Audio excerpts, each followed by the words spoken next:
नमस्कार दोस्तों, स्वागत है आपका अपना यूट्यूब चैनल। आज हम इस वीडियो के माध्यम से प्रश्नावली 12B का जितने भी सूत्र अप्लाई होंगे उन सूत्रों के लिए डिस्कस करेंगे इस वीडियो में। और आप बहुत ही अच्छी तरीक़ा से सूत्रों के बारे में समझोगे। परिधि क्या होती है, त्रिज्या क्या होती है, वृत्त क्या होता है, वृत्त की त्रिज्या क्या होती है, त्रिज्यखंड क्या होता है, लंबाई क्या होती है, इनकी सबके बारे में डिस्कस करेंगे। आप बहुत ही अच्छी तरीके से समझ पाएंगे बिना वीडियो स्किप करके। इस वीडियो के लिए शुरू से लेके लास्ट तक देखें, ठीक है।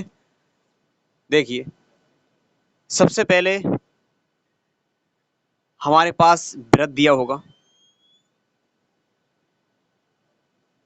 ठीक। इस वृत्त का एक केंद्र होता है, बीचों बीच पॉइंट इसका क्या होता है, केंद्र होता है। केंद्र होता है, ये वृत्त की परिधि है। ये क्या है, वृत्त की परिधि है। ये वृत्त की परिधि है, ये वृत्त का केंद्र है। इस केंद्र से एक लाइन अगर हम परिधि तक खींच दें तो ये कहलाती है त्रिज्या कहलाती है। क्या कहलाती है, त्रिज्या कहलाती है। अगर हम इस वृत्त के लिए केंद्र से, वृत्त के केंद्र से इस परिधि तक कितनी भी लाइनें खींचें तो सब क्या कहलाएंगी, त्रिज्या के बराबर होंगी सब लाइनें, और वो कहलाएंगी वृत्त की त्रिज्या। हम कह सकते हैं छोटे शब्दों में कि एक वृत्त में अनेक त्रिज्याएं खींची जा सकती हैं। दूसरी बात, यहां से एक निकलती है, इसमें एक होता है व्यास और एक होती है जीवा। जीवा वो होती है जो वृत्त की केंद्र से एक साइड और दूसरे साइड तक लाइन होती है, यानी कि यहां से देखिए इस वाले बिंदु से आधा साइड इधर और आधा साइड इधर, ये मिलाने वाली रेखा क्या कहलाती है, जीवा कहलाती है। ये क्या कहलाएगी, जीवा कहलाएगी। इस वृत्त में भी अनेक जीवा खींची जा सकती हैं, और यहाँ पे सबसे पॉइंट एक निकल के ये आता है कि इसमें सबसे बड़ी जीवा, तो सबसे बड़ी जीवा वो होती है, सबसे बड़ी जीवा, सबसे बड़ी जीवा यानी कि जो केंद्र से होकर जाती है, केंद्र से होकर जाती है, केंद्र से होकर जाती है। और यही वृत्त का क्या होता है बताइए, यही वृत्त का व्यास होता है। ठीक है, बात क्लियर हुई। वृत्त का व्यास होता है। वृत्त की परिधि हमें पता है, हम जानते भी और हम लिखवा भी चुके हैं। फिर से भी देख लो वृत्त की परिधि क्या होती है। वृत्त की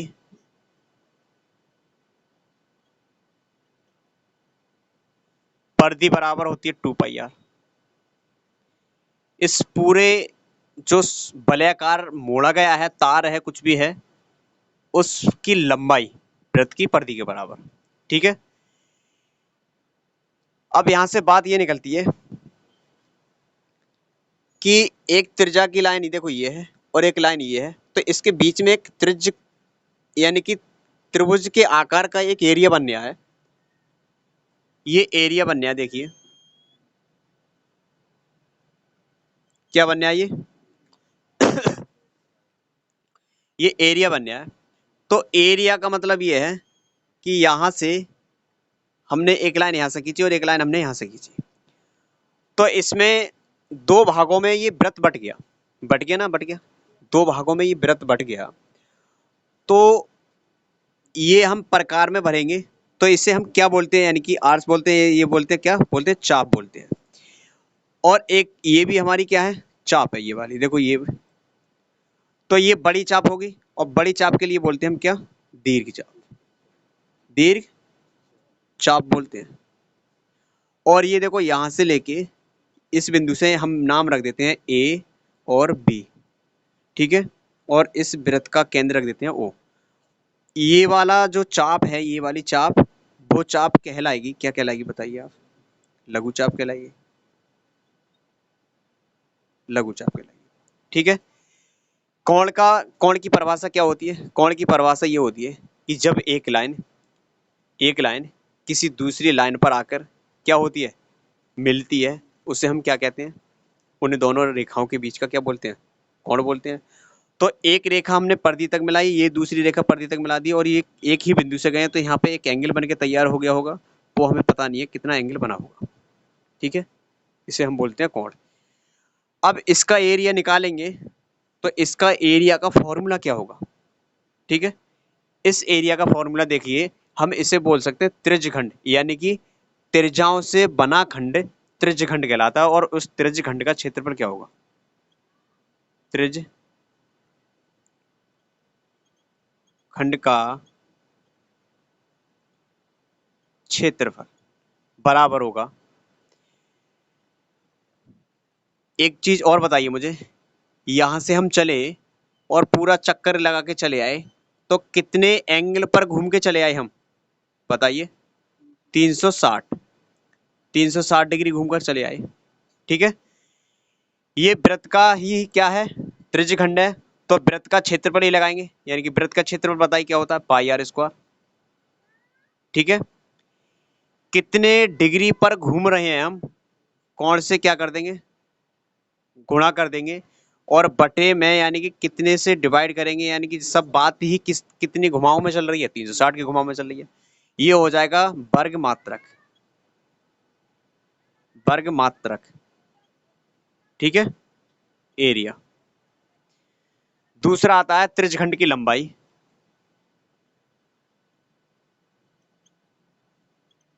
त्रिज्यखंड की त्रिज्यखंड की लंबाई क्या होगी, देखिए त्रिज्यखंड की लंबाई ये होगी, ये वाली देखो, यहां से दिख रही है, यहां से, ये वाली त्रिज्यखंड की लंबाई।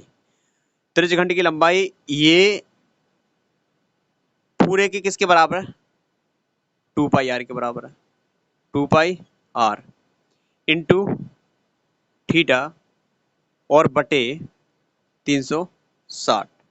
लंबाई का मतलब यही तो होता है, यानी कि हम अगर आपसे ये वलयाकार है, तार के लिए मोड़ा गया है वलयाकार के रूप में, तो इसकी लंबाई आप निकालोगे तो कैसे निकालोगे, किसकी आकृति में ढाला गया है, ये वृत्त की आकृति में ढाला गया है। जब वृत्त की आकृति में ढाला गया है ये, तो वृत्त की परिधि तो लगाओगे, और परिधि का मतलब ये क्या होता है, परिमाप होता है, यानी कि परिधि परिमाप बात एक ही होती है, अलग अलग आकृति का परिमाप का फॉर्मूला अलग अलग होता है। बात हो रही है ना क्लियर। अब देखिए आप इन्हें काट सकते हो, 2 एकम 2, 2 अठारह 36, यानी कि 180। तो ये हो गया पाई आर थीटा अपॉन 180, ये आ जाएगा आपका लंबाई में, तो लंबाई का मतलब क्या हो जाएगा, ये हो जाएगा मात्रक में। ठीक है, ये हम डिनोट करते हैं एल से। ठीक है, अब एक चीज और बताइए, अब इसका परिमाप निकालेंगे त्रिज्यखंड का, तो त्रिज्यखंड का परिमाप कैसे निकालेंगे, ये भी त्रिज्या के बराबर है ना, और ये भी त्रिज्या के बराबर है, और ये भी त्रिज्या के बराबर है, तो हम परिमाप निकाल सकते हैं।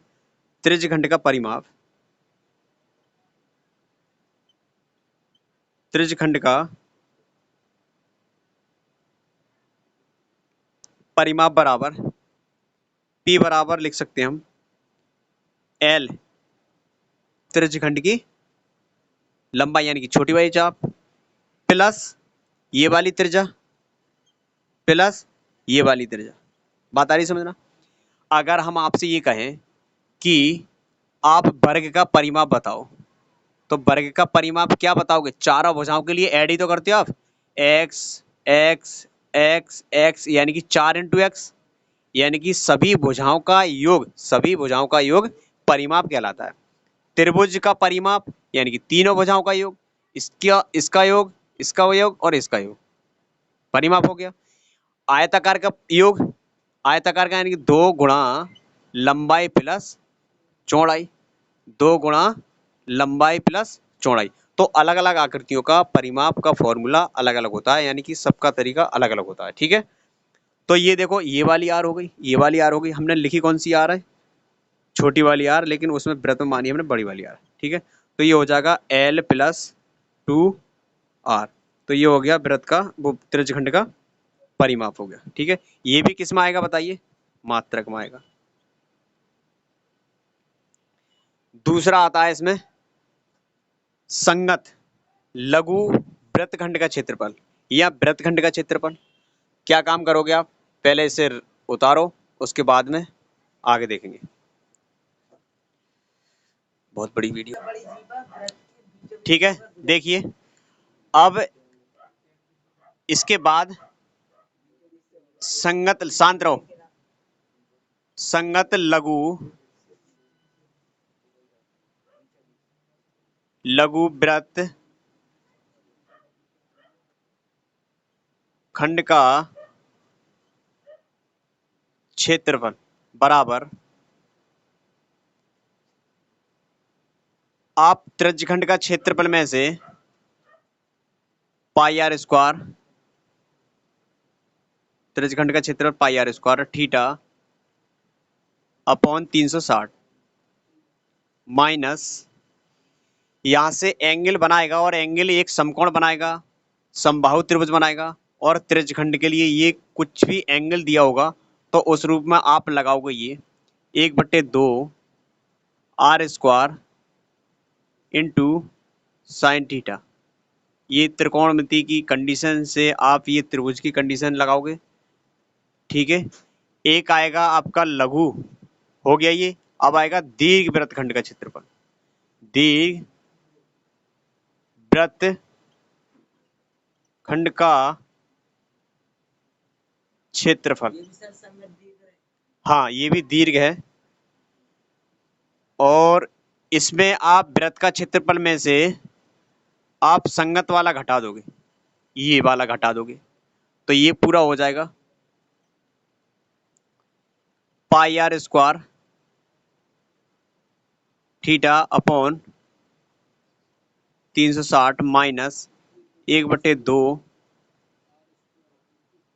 Are square into sine theta. आप वृत्त के क्षेत्रफल में से ये वाला क्षेत्रफल आप घटा दोगे। ये देखिए वर्ग मात्रक में आएगा, क्षेत्रफल है तो वर्ग मात्रक में आएगा, वर्ग मात्रक में आएगा। ये भी वर्ग मात्रक में आएगा, ठीक है। उतारिए, ये फॉर्मूले आप सब याद करोगे, उसके बाद में आप सवालों के लिए हल करना स्टार्ट करोगे। रोक दे।